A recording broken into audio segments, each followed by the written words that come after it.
Good morning students. तो कैसे हैं आप सब लोग? ठीक से? चलिए कंटिन्यू करते हैं हमारा लेक्चर सेमीकंडक्टर्स।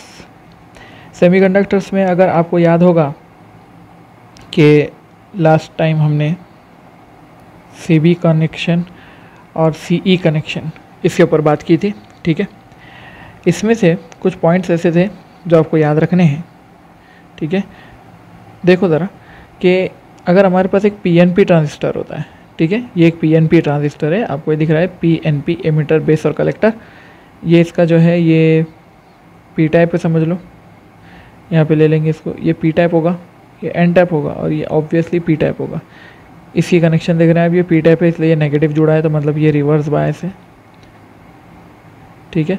और ये जो है ये एरिया फॉरवर्ड बायस है, फॉरवर्ड बायस है। देखो एमिटर पी टाइप है तो उसको यहाँ पर पी टाइप जुड़ा होता है, ये देखो पॉजिटिव और ये नेगेटिव, ठीक है, इस तरह से जुड़ा है।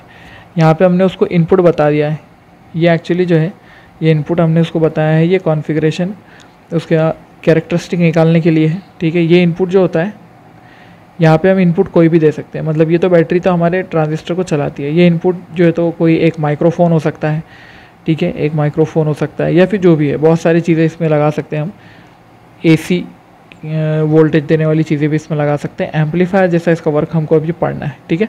तो इसकी इनपुट कैरेक्टरिस्टिक जो थी हमारे पास वो देखो ज़रा कि इनपुट कैरेक्टरिस्टिक में क्या था, क्योंकि ये बेस कौन है यहाँ पर, तो ये कॉमन बेस है ये, ठीक है। आपको अगर ये बात दिखाई दे रही होगी, यहाँ पर ये कॉमन बेस है।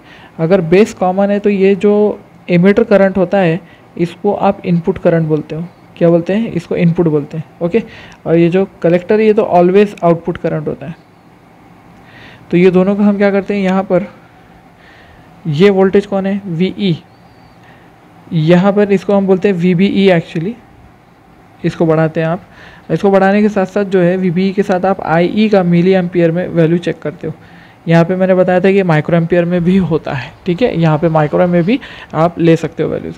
और ये देख रहे हैं आप इसके अंदर में जो ये कैरेक्टरिस्टिक है, ये बताता है कि पहले कोई कंडक्शन नहीं था और बाद में एकदम से बढ़ना शुरू हुआ। तो ये कंडक्शन जो शुरू हुआ है ये इस वजह से होता है कि आपका फॉरवर्ड बायस होता है, ये जंक्शन फॉरवर्ड बायस होता है ये जंक्शन, और ये वाला जो जंक्शन है रिवर्स बायस होता है। आप इसको फॉरवर्ड बायस जब कर देते हो 0.1, 0.2, 0.3 ऐसा करते करते 0.7 के ऊपर जैसे जाओगे तब आपका आउटपुट जो है यहाँ पर ये करंट मिलना शुरू होता है, ठीक है, ये याद रखो। इसके आउटपुट कैरेक्टरिस्टिक हमने इस तरह बनाए थे कि ये VCC यानी कि आउटपुट सेक्शन का जो वोल्टेज होगा अपना VCE ऐसा नाम होगा उसका। अगर बेस है तो VCB नाम होगा उसका, ठीक है। अगर यहाँ पर बेस लिखा है ना, कॉमन कौन है, बेस। अगर बेस कॉमन है तो ये क्या होगा, VCB होगा, कलेक्टर और बेस, ठीक है, VCB होता है इसका नाम, VCE नहीं होता, VCB होता है अगर ये कॉमन बेस सर्किट है तो, ठीक है, इस बात को याद रखो। अब यहाँ से समझ लो आपने ऐसे किया कि ये आउटपुट कैरेक्टरिस्टिक निकाली, ठीक है। उसके बाद CE कनेक्शन में आते हैं। CE कनेक्शन में देखो फिर से ये वाले डायग्राम तो आप वही याद रख सकते हो जो मैंने लास्ट लेक्चर में बनाई थी, ठीक है, वो याद रख सकते हो। अब ये CE कनेक्शन है, CE कनेक्शन में हमने क्या किया यहाँ पर, ये देखो ये कनेक्शन है PNP ट्रांजिस्टर का। आप इसके जगह पे NPN भी लगा सकते हो, ओनली ये जो बैटरी है ना ये बदल जाएगी, ओनली बैटरी जो है वो रिवर्स हो जाती है, बाकी इसके अंदर कुछ नहीं है। ये PNP है और PNP ये कह रहा है ये P टाइप है ना, और ये क्या है, N टाइप है और ये P टाइप है। तो ये देखेंगे हम कि ये जो एरो उसने दिया है ये गलत है, और ये ऊपर का भी जो एरो यहाँ पर दिया है यहाँ से PN ये करेक्ट है एरो, ठीक है, इनवर्ड एरो होना चाहिए। यहाँ पर ये जो एरो दिया है ये गलत है, ठीक है। इसको एरो को याद रखो, ये इस तरह का होगा, PNP इस तरह का होगा, क्योंकि देखो यहाँ पर फिर उसने क्या किया, ये पॉजिटिव टाइप लिया और इसको नेगेटिव जुड़ाया, ये रिवर्स बायस हो गया। ओहो हो, है ना, ऐसे हो जाएगा ना फिर ये। तो आपको क्या बताना पड़ेगा इसको, ये अगर एरो बताता है मतलब या तो एरो करेक्ट है या तो बायसिंग रॉन्ग है। फिर से चेंज करते हैं कुछ चीज़ें, देखो ज़रा ये PNP नहीं होगा, इसका नाम चेंज कर देने से अगर फ़ायदा हो जाता है तो बस हो गया ना फिर अपना। इसको ये वाला पॉइंट देखो,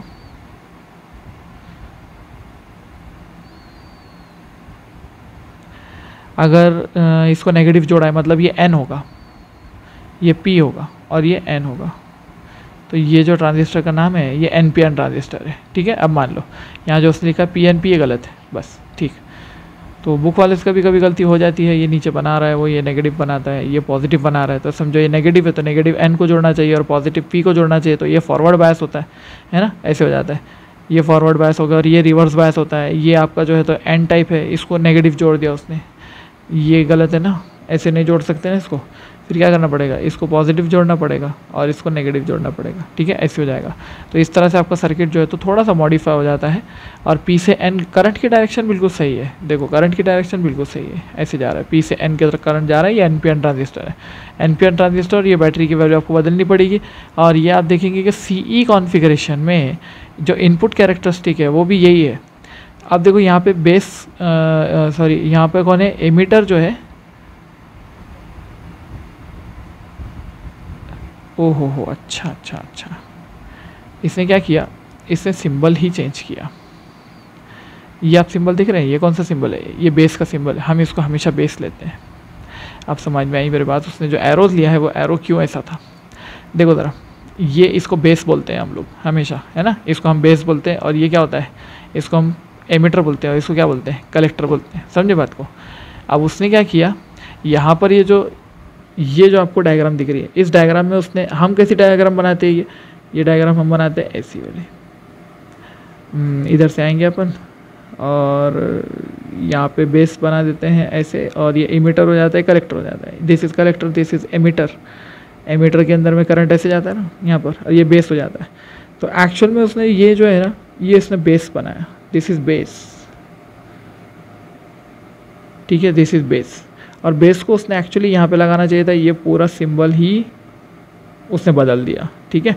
तो अब वो इलेक्ट्रॉनिक्स में बहुत सारी चीज़ें पॉसिबल है। अब हम हर चीज़ को जो है यहाँ पे जस्टिफाई नहीं करेंगे कि उसने ये क्यों किया बोल के, हम उसको जस्ट अपना वाला जो डायग्राम होता है वो वाले डायग्राम से हम याद रख लेंगे उसको, ठीक है, क्योंकि हम ज़्यादा कन्फ्यूज ना हो बोल के हम इसको याद रख लेते हैं। ये बेस है और ये कॉमन इमीटर कॉन्फ़िगरेशन है, तो इमीटर को उसने कॉमन कर दिया, इमीटर को कॉमन किया है और बता रहे कि करंट ऐसे आ रहा है, तो ऑब्वियसली करंट इसमें आता है और बेस में भी जाता है और कलेक्टर में भी जाता है, ठीक है ना। तो ऐसे हो जाएगा, अगर इसमें से हम बताते हैं कि ये एरो है ऐसा, इसमें से करंट आया तो करंट इसको भी जाएगा और करंट इसको भी जाएगा, ऐसे होगा, ठीक है।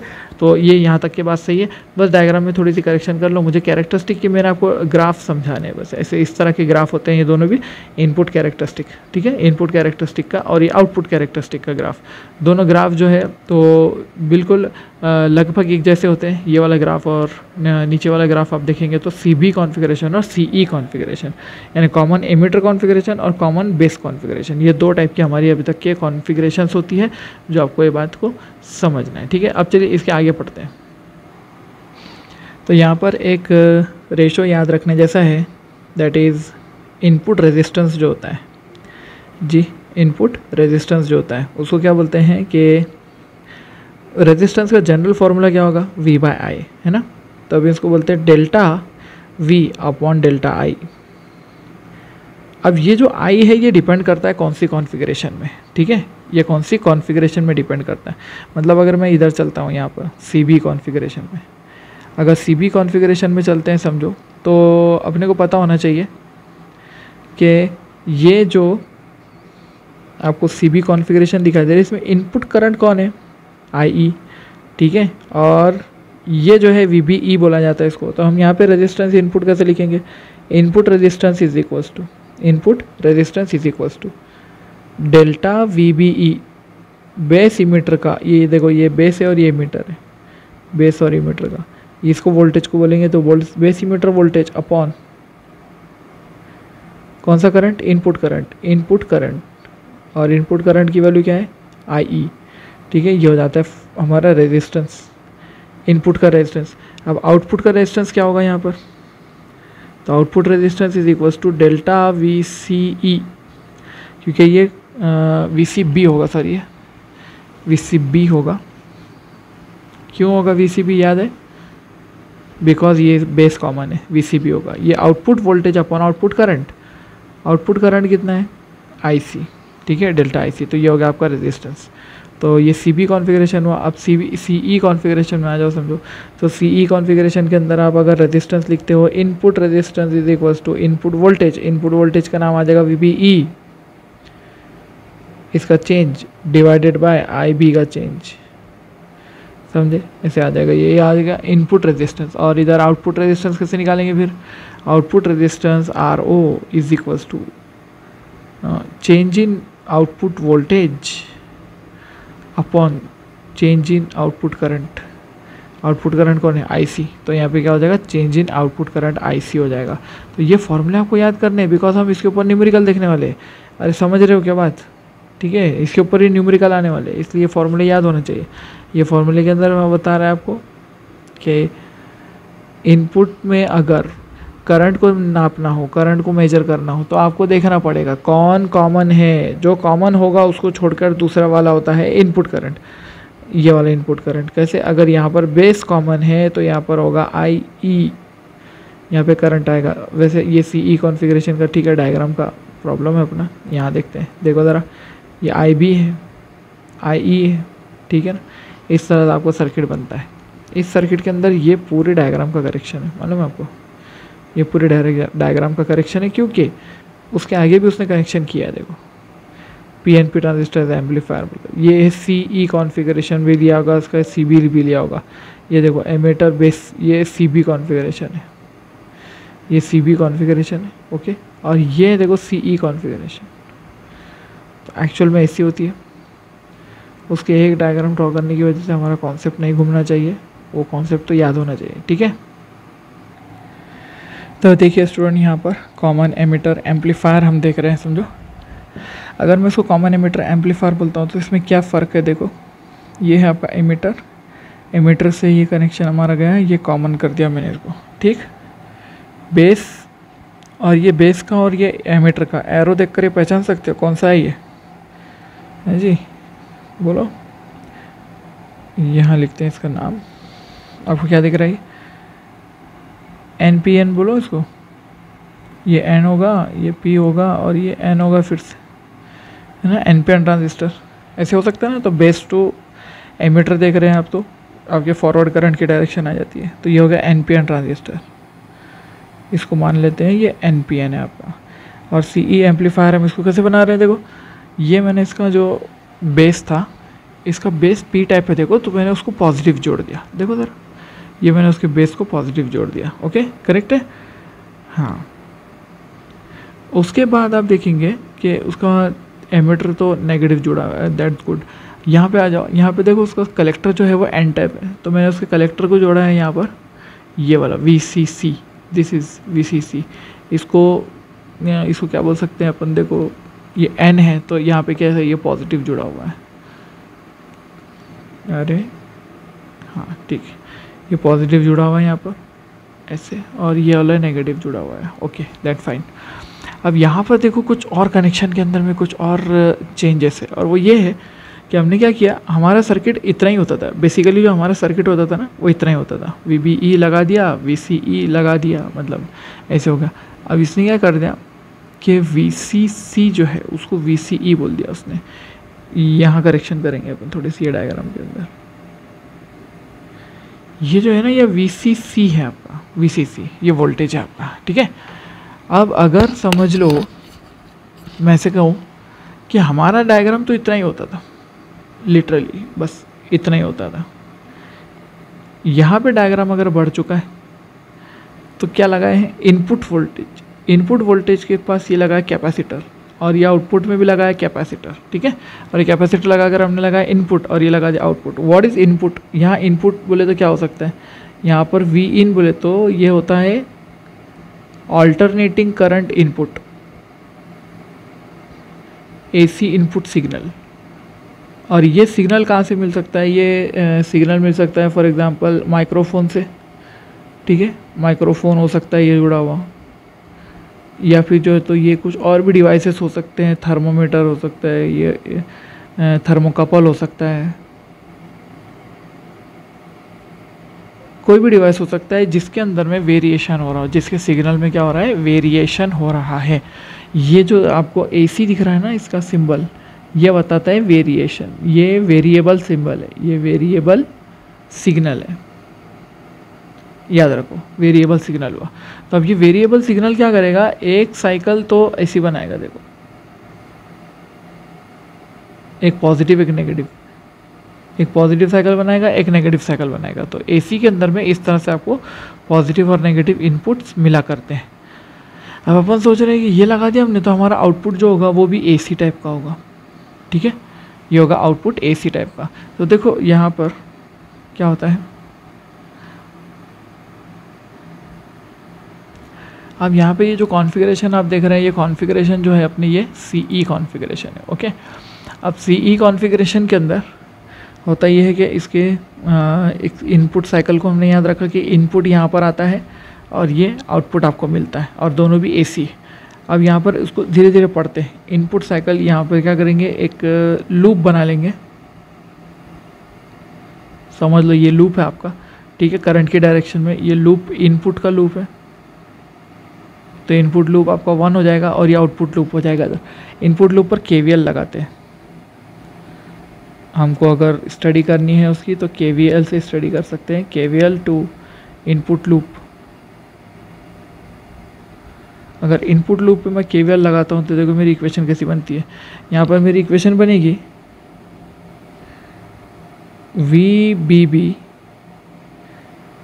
इज इक्वल्स टू, यहाँ पे हो जाएगा आई बी आर बी। देखो ये जो करंट फ्लो कर रहा है आई बी है, तो यहाँ पे हो जाएगा ये आई बी आर बी प्लस इधर में वी बी ई का लॉस होता है। यहाँ पे अगर आप देखो तो एक एमीटर लगाते हो, सॉरी वोल्ट मीटर लगाते हो, तो यहाँ पे बेस इमीटर का वोल्टेज ड्रॉप देखने को मिलता है, और वो हो जाएगा वो आपका V base emitter, V base emitter, ठीक है। ये अपनी इक्वेशन बनती है। अब इस इक्वेशन के अंदर में आप देखेंगे कि ये इनपुट की वजह से, ये इनपुट की वजह से और क्या चेंजेस हो सकता है, तो हम बोलेंगे इक्वेशन थोड़ी सी और चेंज हो जाती है, और इक्वेशन क्या हो जाएगी वी आई, यानी कि ये input plus V B B,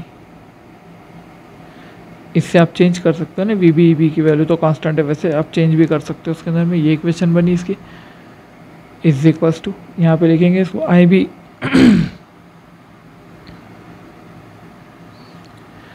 क्या इक्वेशन आनी चाहिए, यहाँ इक्वेशन आनी चाहिए ये वी बी ई जैसे वैसे plus I B R B,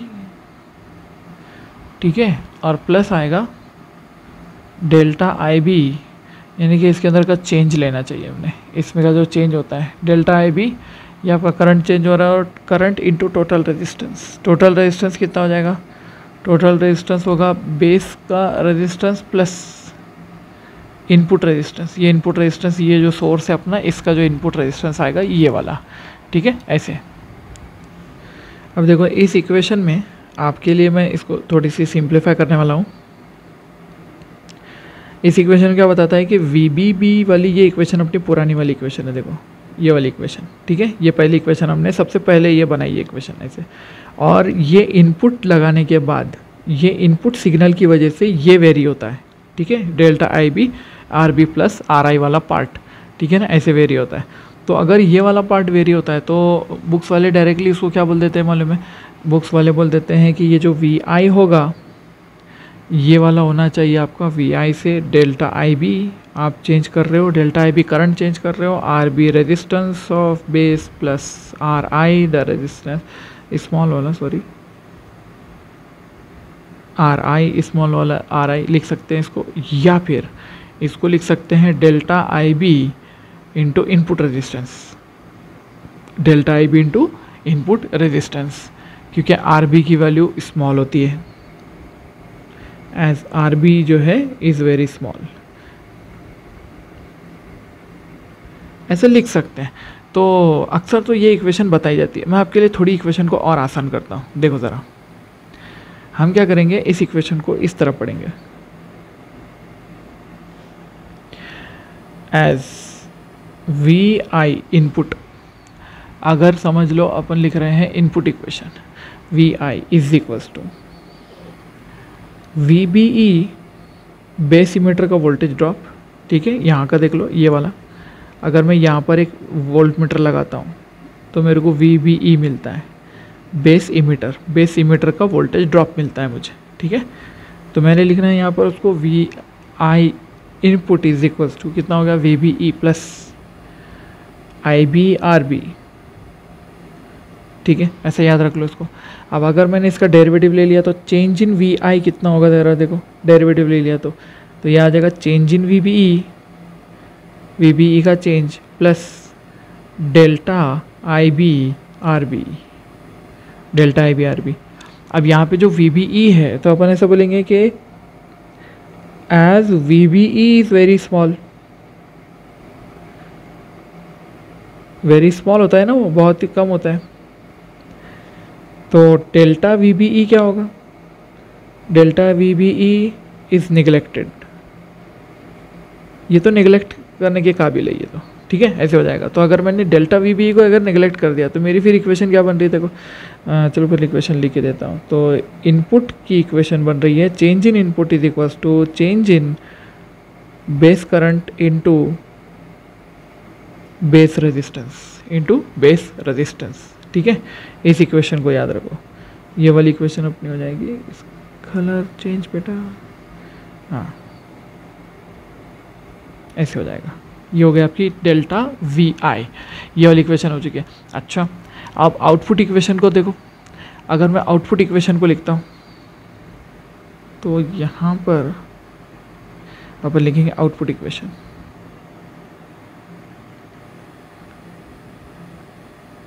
output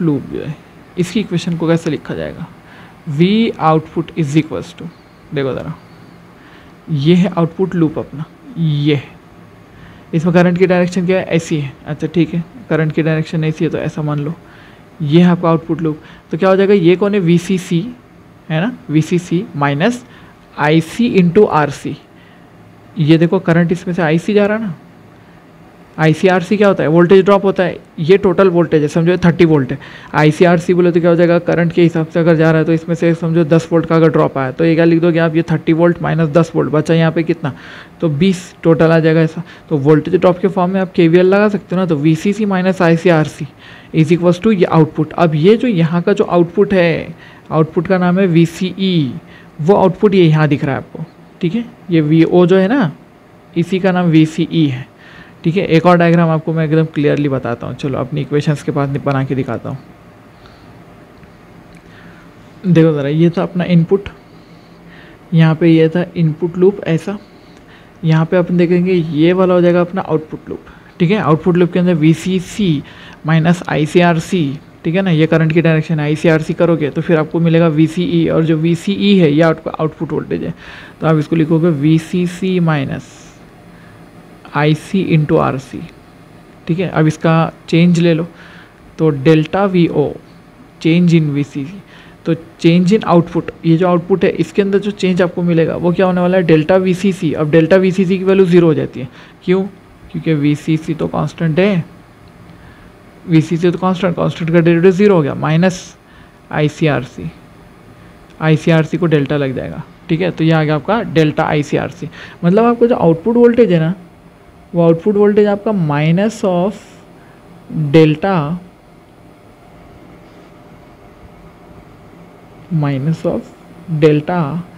ICRC होता है, ठीक है। इसको नोट कर लेते हैं, ये आपको होगा इनपुट आउटपुट, इनपुट और आउटपुट ये दोनों आपको मिल गए। अब अगर इनपुट आउटपुट आपको दोनों मिल चुके हैं तो फिर अपन क्या कर सकते हैं, इनपुट आउटपुट मिलने के बाद में इसकी इक्वेशन को अपन गेन में कन्वर्ट कर सकते हैं, यानी कि जो रेशो होगा, देखो यहाँ लिखता हूँ, उसको बोलते हैं इफ़िशियंसी या फिर गेन का रेशो। गेन यानी कि आउटपुट अपॉन इनपुट होता है, क्या होता है, आउटपुट अपॉन इनपुट, ठीक है। इस रेशो को गेन बोलते हैं, इस बात को याद रखो, इस रेशो को गेन बोलते हैं। तो यहाँ पे output voltage upon input voltage तो voltage gain, output current upon input current तो current gain, output resistance upon input resistance तो उसको बोलेंगे रेजिस्टेंस गेन, ठीक है। तो बात समझने वाली ये है कि ये देखो, ये इनपुट जो है ये आपका करंट यहाँ से ये वेरी होता है, ये कैसा वेरी होता है, ये इस तरह से आपका इनपुट जो है वो कुछ इस तरह से वेरी होता है, AC है ना वो, ठीक है। तो मैंने आपको बताया कि वो AC है, इस तरह का है, ठीक है। ये वाली डायग्राम है, तो ये आपके पास में बन जाएगा, समझो क्या इसको क्या बोल सकते हैं, देखो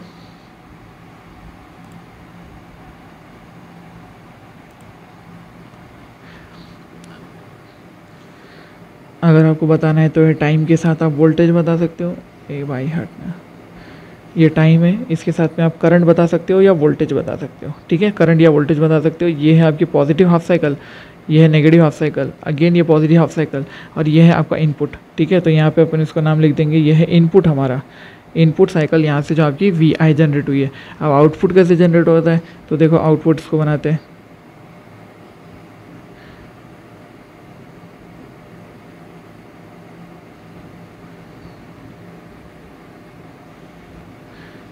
ये हो जाएगा आपका आउटपुट, और आउटपुट की जो आपकी साइकिल होगी वो कुछ इस तरह की होगी।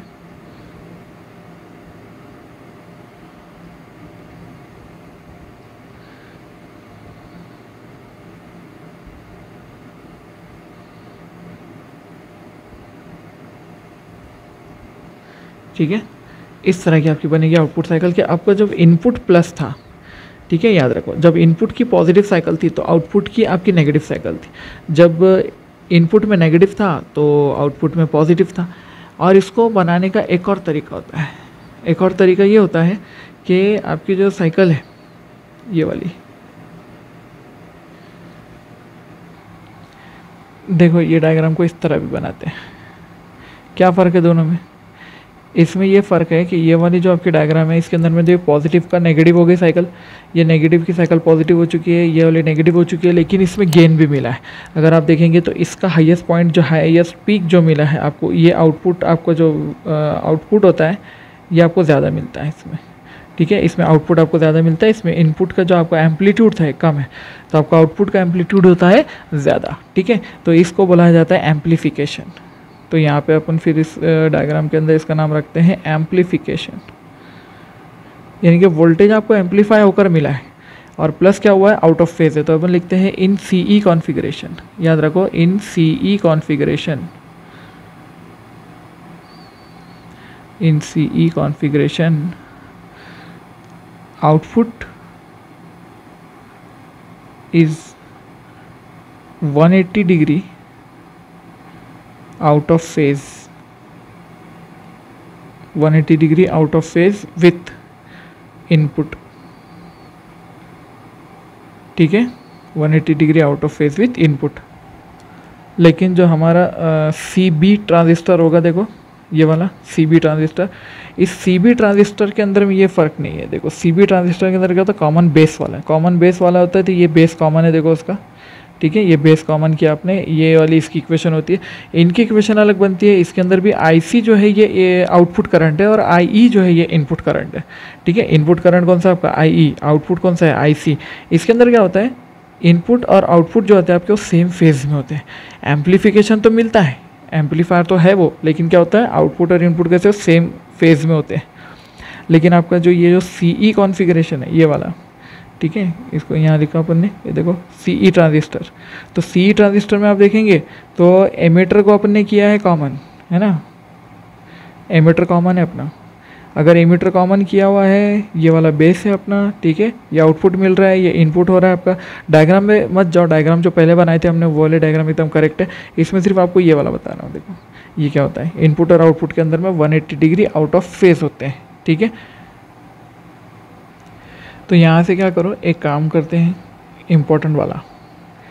क्या इम्पोर्टेंट वाला काम, कि ये इक्वेशंस को याद करो अभी सबसे पहले, आउटपुट वोल्टेज, ठीक है, और ये इनपुट वोल्टेज, दो इक्वेशन, क्योंकि ये इक्वेशन को मैं बाद में यूज़ करने वाला हूँ, तो आपको याद होनी चाहिए कि हमने ये इक्वेशन यहाँ पे बनाई थी। कैसे बनाई थी फिर से देख लो, यहाँ पर ये हम इक्वेशन देख रहे थे, क्लीन करता हूँ थोड़ा, देखो ये वाला, ये इक्वेशन के अंदर आप ये डायग्राम देख रहे थे। अगर ये है आपका इनपुट सर्किट, तो इसके अंदर आप क्या करते हो, यहाँ पर ये VBB है समझो, ठीक है, इसको ये होता है VBB आपका, और यहाँ पर एक वोल्ट मीटर लगा होता है, और ये वोल्ट मीटर जो होता है आपका ये VBE होता है, बेस मीटर का, ठीक है ना, ऐसे वोल्टेज मीटर होगा आपका, ये वोल्ट मीटर आपका। तो ये वाली इक्वेशन देखो कैसी होती है, VBB VBB is equals to IBRB। अच्छा, यहाँ पे ये कैपेसिटर लगे हुए ये दो, इनका फंक्शन नहीं बताया मैंने। इनका फंक्शन ये होता है कि एक्चुअली ये तो AC है ना, तो AC इधर से इधर आ सकता है, ठीक है। AC जो है ये लेफ़्ट टू राइट आ सकता है, हमारे सर्किट में आ सकता है, लेकिन हमारा जो DC का साउंड है वो DC का साउंड पीछे नहीं जा सकता, ठीक है। ऐसा DC का साउंड पीछे जाना अलाउड नहीं, क्योंकि कैपेसिटर DC को फ्लो नहीं करवाता है, ठीक है। कैपेसिटर क्या होता है, DC को ब्लॉक करता है। तो हम यहाँ लिखेंगे capacitor blocks DC, capacitor blocks DC। इसका फ़ायदा क्या है, हम ये बोलेंगे कि हमारा वोल्टेज जो है DC का ये पीछे नहीं जाता, क्योंकि ये DC का जो वोल्टेज है हमारा ये तो वर्किंग के लिए ना, हमारे ट्रांजिस्टर की वर्किंग के लिए ये पीछे नहीं जाता है। हमारे को मेन करना ये है कि इनपुट की जो, ये देखो इनपुट जो है इसकी चेंजेस को हमको आउटपुट में चेंजेस लाना है। इनपुट में चेंजेस होगी तो आउटपुट में चेंजेस होगी, बस हमको ये करना है, ये हमारा एम्पलीफिकेशन है। तो अगर हम देखेंगे तो हमारा जो वोल्टेज है DC वाला, वो DC वोल्टेज तो पीछे जाना नहीं चाहिए, तो नहीं जा रहा है। अगर कभी ये चला जाता है ना, ये DC वोल्टेज अगर पीछे चला जाता है तो आपको एक माइक के अंदर में आपको टी जैसी आवाज़ और जो हमिंग साउंड होता है वो सुनाई देता है आपको, वो इस वजह से होता है। बस समझे आप, ऐसे होता है। तो इस वजह से अब यहाँ हम देखेंगे इक्वेशन हमने बनाई, ये वाली हमारी इक्वेशन VBB वाली, इस इक्वेशन को याद रखो। देखो VI इनपुट इक्वेशन, ये वाली डायग्राम भी हमने नीचे बना दी थी दोबारा से। तो VI is equals to VBE, ये VBB है अपना, बराबर है IBRB। देखो यहाँ पे डायग्राम में करेक्शन है ना पूरी। देखो VI is equals to input VI is equals to VBE, यहाँ का बेस इमीटर का वोल्टेज ड्रॉप, ये वो बेस इमीटर का वोल्टेज ड्रॉप, प्लस IBRB ये वाला वोल्टेज ड्रॉप। तो ये दोनों वोल्टेज ड्रॉप मिलाकर ये VI के बराबर है, क्योंकि VBB जो है ये बहुत छोटा होता है, इसको बहुत ही नेगलेक्टेड मानते हैं हम, ठीक है। ऐसे हो जाएगा। तो अब जब डेल्टा निकाला हमने, समझो तो इसका डेल्टा निकाला तो कितना होगा, डेल्टा VBE इज़ नेगलेक्टेड, ये आ गया आपके पास में delta VI is equals to delta VBE plus delta IBRB, इसमें से इसको नेगलेक्ट कर दिया, ठीक है। तो ये इक्वेशन बन गई। इसी तरह से आउटपुट की इक्वेशन बनाई, VCC माइनस ICRC करके ये इक्वेशन बनाई। ये इक्वेशन याद रखो। अब कुछ गेन के फॉर्मूले देखते हैं। देखो गेन यानी आउटपुट अपॉन इनपुट, ये आपका होता है इनपुट, ये होता है आउटपुट, और इसके फॉर्मूलाज फॉर गेन। अब ये याद रखने जैसे फॉर्मूलाज है, इंपॉर्टेंट।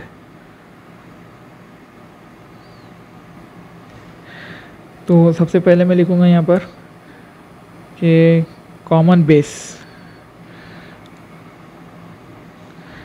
है ना, कॉमन बेस कॉन्फ़िगरेशन।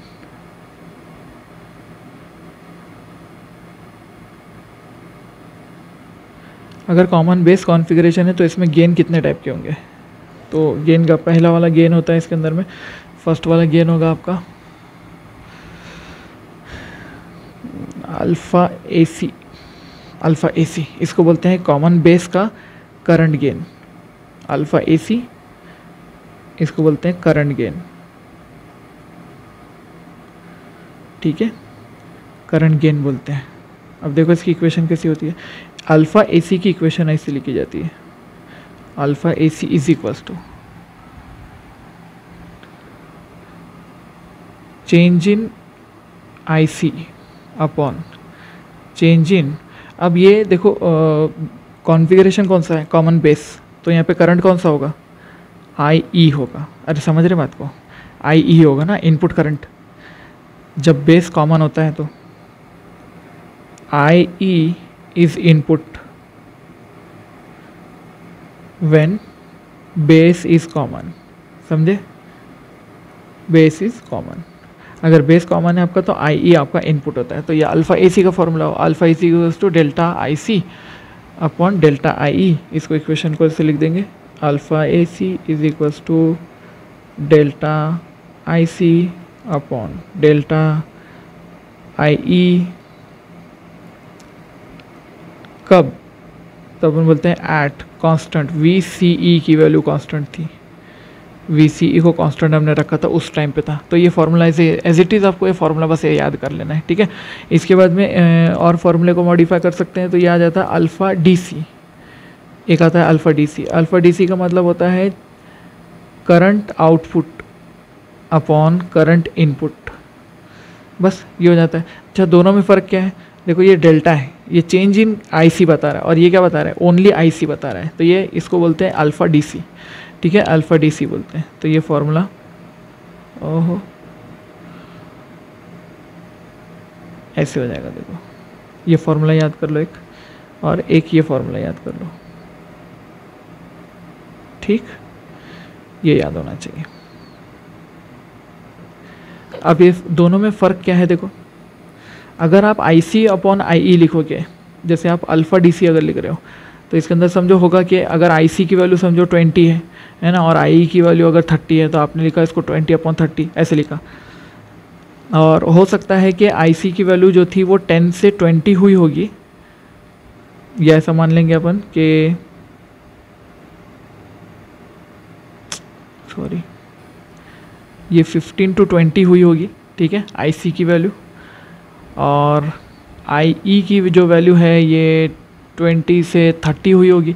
तो अपन इक्वेशन कैसे लिखेंगे फिर देखो, अगर इसकी इक्वेशन लिख के बताना है, जस्ट मैं एग्जांपल के लिए लिख के बता रहा हूँ, तो ये कितना हो जाएगा, चेंज कितना हुआ इसका 5 डिवाइडेड बाय DC के अंदर वैल्यूज़ कैसी आएगी, DC के अंदर फाइनल वैल्यूज आएगी, DC के अंदर फाइनल वैल्यू कितनी है, इसकी वैल्यू 20 अपॉन इसकी वैल्यू 30। अच्छा, और अल्फ़ा की वैल्यू, अल्फ़ा DC बोले तो फाइनल वैल्यूज़, अल्फ़ा AC मतलब चेंज इन वैल्यूज़, यानी 15 से 20 बोले तो 5 डिवाइड बाय 20 से 30 बोले तो 10। अरे फ़र्क समझ रहे हैं, ये वाले एग्जाम्पल के लिए ये दो इक्वेशन बनेंगे, अल्फ़ा AC और अल्फ़ा DC, समझे बात को। तो एक्चुअली इस तरह का फ़र्क होता है दोनों की इक्वेशन में, लेकिन देखो नियरली जो इक्वेशंस होती है alpha AC and alpha DC are nearly equal.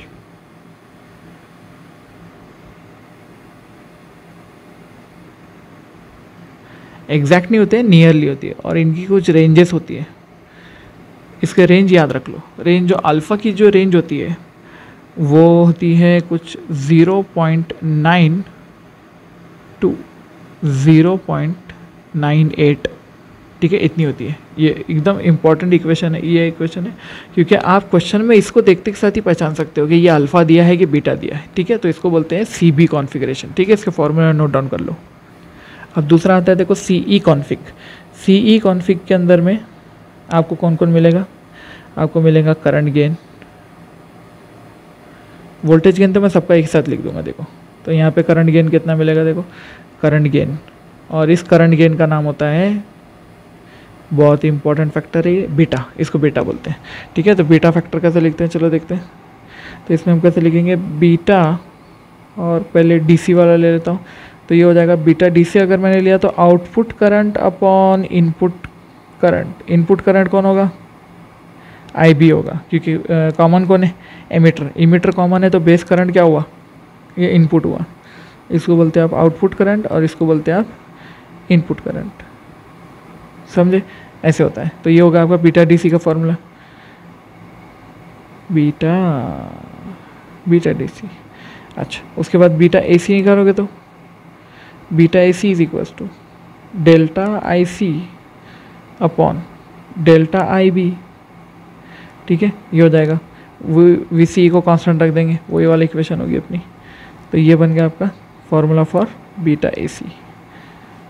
अब यहाँ पे भी वही होगा कि beta DC and beta AC are nearly equal, not exactly but nearly. और इसकी रेंजेस होती है, जो बीटा की जो रेंज होगी अपनी change in collector current upon change in base current है ना, इसकी रेंजेस ऐसी दे सकते हैं अपन, समझ लो 20 से लेकर तो 200 तक, और कुछ बुक्स में आपको यहाँ तक भी मिलेगा कि 50 से लेकर तो 900 तक वैल्यूज होती है। अलग अलग बुक्स में अलग अलग रेंजेस लिखी हुई है इसकी, तो ये रेंज को याद रख लेना। तो अगर आपको जो है तो कहीं पे भी अगर गेन दिया हुआ है, फॉर एग्जांपल ऐसे लेते हैं कि आपको दिया है कि अ transistor has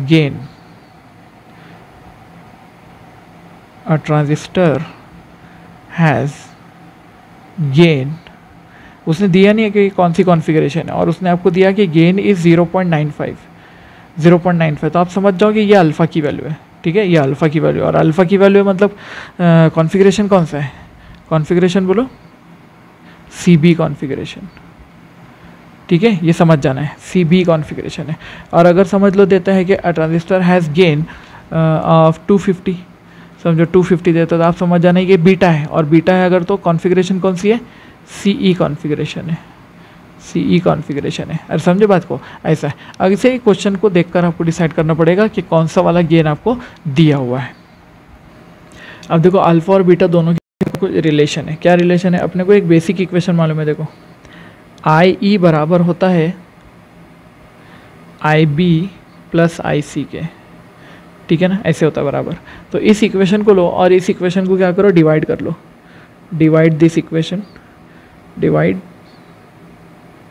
bye IC, IC से डिवाइड कर लो। अगर आपने IC से डिवाइड कर लिया तो ये इक्वेशन क्या बन जाएगी, देखो IE upon IC is equals to, ये बन जाएगा IB upon IC plus IC upon IC, है ना।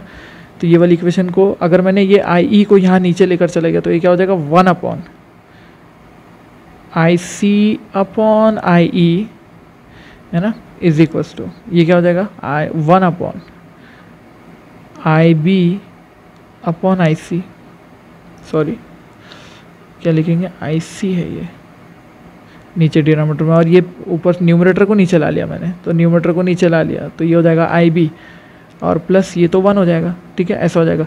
तो इस इक्वेशन को मैं क्या लिख सकता हूँ, इस इक्वेशन को यहाँ लिख सकता हूँ 1 अपॉन IC अपॉन IE, बोले तो देखो IC अपॉन IE, ये है वो, this is alpha DC, IC upon IE alpha DC, और IC अपॉन IB को बोलते हैं बीटा DC।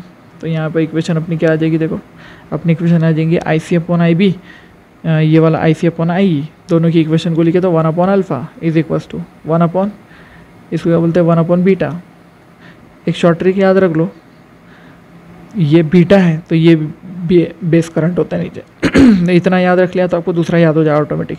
बीटा के लिए बेस करंट नीचे होता है, ठीक है, बस इतना याद रखो। तो अब नहीं हो गया बीटा और ये आ गया आपका 1, ठीक है, इस तरह की इक्वेशन है 1 upon alpha is equals to 1 upon beta plus 1, ये इक्वेशन एक याद रख लेना इसको। तो ठीक है, इस इक्वेशन को और घुमाते हैं। कैसे घुमा सकते हैं, अगर समझ लो मुझे अल्फ़ा की इक्वेशन चाहिए तो इसको क्या लिख पाऊंगा मैं, 1 upon alpha is equals to, ये बीटा जाएगा ऊपर, इसको लिखेंगे 1 plus beta upon beta, reciprocal लो, alpha is equals to beta upon 1 plus beta, रहेगी नहीं, या बीटा अपॉन बीटा प्लस 1, ऐसा लिख दो उसको, बीटा अपॉन 1 प्लस बीटा। तो ये एक इक्वेशन हो गया आपका, याद रख लो इस इक्वेशन को। अच्छा, दूसरा कैसे इक्वेशन बनाएंगे, दूसरा ऐसा बना सकते हो कि ये जो इधर का ये वाली इक्वेशन को है ना, ये वाली इक्वेशन से इससे रिलेशन बनाना है, तो ये हो जाएगा 1 बाय अल्फ़ा, ये 1 उधर जाके हो जाएगा माइनस, और ये आ जाएगा 1 बाय बीटा, ठीक है, ये क्या हो जाएगा 1 minus alpha upon alpha is equals to 1 upon beta. तो बीटा का रिलेशन क्या बना, रेसिप्रोकल ले लिया, तो अल्फ़ा अपॉन 1 माइनस अल्फ़ा, बस ये एक रिलेशन बन गया। फिर और क्या चाहिए, 2 रिलेशन तो बन गए ना अपने, बस यही 2 रिलेशन होते हैं जो सबसे ज़्यादा इंपॉर्टेंट है और याद रखने जैसे। तो इन दोनों इक्वेशन को अगर आपने याद रख लिया, अल्फ़ा का रिलेशन और ये बीटा का रिलेशन, तो ये दोनों के रिलेशन से आपके बहुत सारे न्यूमेरिकल सॉल्व हो जाते हैं। फॉर एग्जाम्पल ये वाला क्वेश्चन देखो, find the values of beta if alpha की वैल्यू 0.9 हो और अल्फ़ा की वैल्यू 0.99 हो। तो क्या लिखेंगे आप, beta is equals to, beta की इक्वेशन बनाते हैं, beta is equals to alpha upon, क्या इक्वेशन है देखो ज़रा, beta is equals to alpha upon 1 minus alpha. तो यहाँ लिखेंगे beta is equals to alpha upon 1 minus alpha and it is equals to 0.9 divided by 1 minus 0.9, it is equals to 9। 1 minus 0.9 बोले तो 0.1 बचा, ये क्या हो जाएगा 0.1, 0.9 अपॉन 0.1 बोले तो 9, ठीक है, ये आ गया आपकी बीटा की वैल्यू।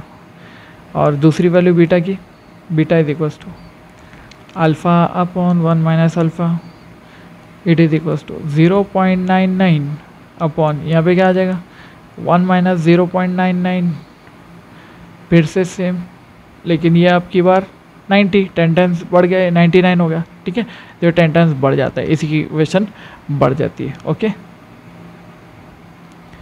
तो इसी तरह देखो ये वाला क्वेश्चन तो बहुत इजी था ना। दूसरा वाला देखो, दूसरा में क्या दिया, calculate the emitter current IE in a transistor for beta is equals to 50 and I B is equals to 20 micro ampere. तो बीटा जब दिया होना तो पहले बीटा की इक्वेशन लिख लो। तो अपन बोलेंगे बीटा की इक्वेशन क्या होती है, बीटा होता है आई सी अपॉन आई बेस, है ना, ऐसा होता है, आई सी अपॉन आई बी होता है। तो अपने क्या निकालना है, एमिटर करंट आई ई निकालना है। तो आई ई निकालने के लिए सबसे पहले क्या कर सकते हैं अपन, जो दिया है आई बी और ये बीटा, ये दोनों का मल्टीप्लिकेशन लेके आई सी निकाल लेते हैं। तो ये आई सी की वैल्यू हो जाएगी बीटा इंटू आई बी, ठीक है, बीटा इंटू आई बी। तो ये वाली इक्वेशन क्या हो जाएगी, बीटा बोले तो 50 इंटू ये कितना 20 इंटू 10⁻⁻⁶ एम्पियर। तो ये वैल्यू अपने को कितनी मिल रही है वैल्यू, ये वैल्यू मिल रही है 1 मिली एम्पियर। 1 मिली एम्पियर कैसा, 10⁻³ ना, ये दोनों का 10⁻³ बनेगा 1000 का, और ये हो जाएगा आपका 10⁻⁻⁶, तो ये हो जाएगा 10⁻³ यानी 1 मिली एम्पियर बन गया, ठीक है। अब मेरे पास दूसरी इक्वेशन क्या है, दूसरी इक्वेशन है I E is equals to I B plus I C होता है। ये दोनों का एडिशन कर दो तो आई ई मिल जाएगा। तो ये दोनों का एडिशन बोले तो कितना हो जाएगा 10⁻, यह आ जाएगा 20 इंटू 10⁻⁻⁶, और इसको देखा जाए तो ये वैल्यू कैसे लिखेंगे, देखो 10⁻³ है ना एम्पियर में। तो इसको एक तो 10⁻³ में कैसे लिख सकते हैं, 0.020 है ना, 0.02 लिख सकते हैं इसको, और इसको 1 लिख सकते हैं। तो यहाँ पे हो जाएगा आपके पास 0.02 प्लस 1 इंटू 10⁻⁻3, दोनों को सेम फैक्टर से लिखा कर तो आई ई की वैल्यू अपने पास में आई 1.02 मिली एम्पियर, ये वैल्यू आई है अपने पास, ठीक है, ऐसी वैल्यू आई है। अब लास्ट में एक और चीज़ आपको बता देता हूँ, जो गेन के फॉर्मूले मैं आपको बता रहा था, ठीक है। आउटपुट इनपुट याद रखा होगा ना आपने, तो उसके गेन का फॉर्मूला क्या होता है देखो ज़रा। तो यहाँ पे लिखूँगा मैं वोल्टेज गेन, वोल्टेज गेन। अगर आप कॉन्फ़िगरेशन सीई कॉन्फ़िगरेशन ही देख रहे हो और उसका वोल्टेज गेन निकालना चाहते हो, तो आप उसको लिखते हो वोल्टेज गेन को A V is equals to change in output upon change in input. Change in output का फॉर्मूला क्या था, ये देखो, change in output is minus delta I C R C, और चेंज इन इनपुट कितना है, delta I B R B.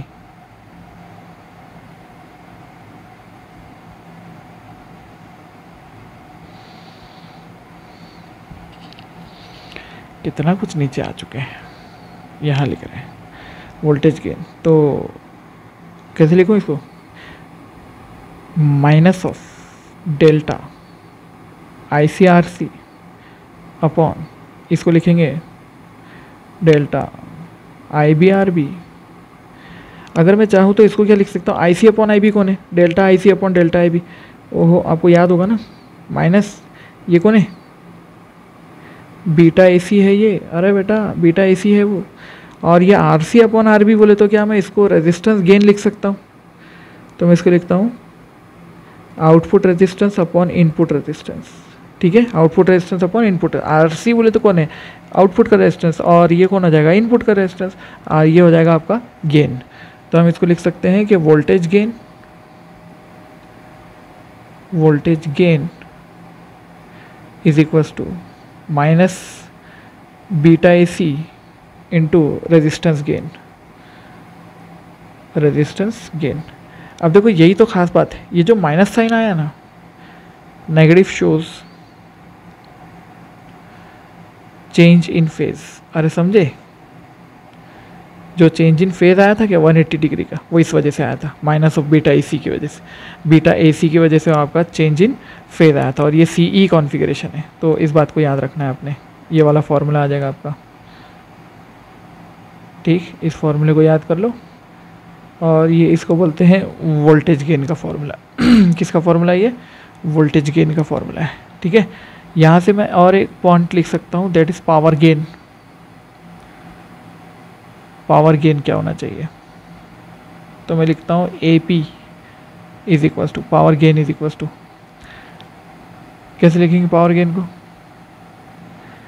आपको पता होता है कि ये हो सकता है current gain into voltage gain, है ना, current gain into voltage gain, obviously ऐसे हो सकता है, या फिर और और पावर गेन हो सकता है आपका आई स्क्वायर आर, यानी करंट गेन का स्क्वायर इंटू रेजिस्टेंस गेन,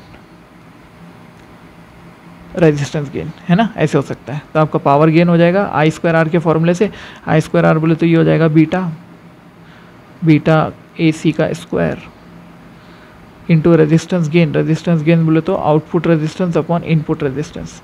बस ये इक्वेशन अगर आपने याद कर ली तो ये हो जाता है पावर गेन। और ये पावर गेन को आप देख रहे हैं, पावर गेन पॉजिटिव होता है। क्यों पॉजिटिव हुआ?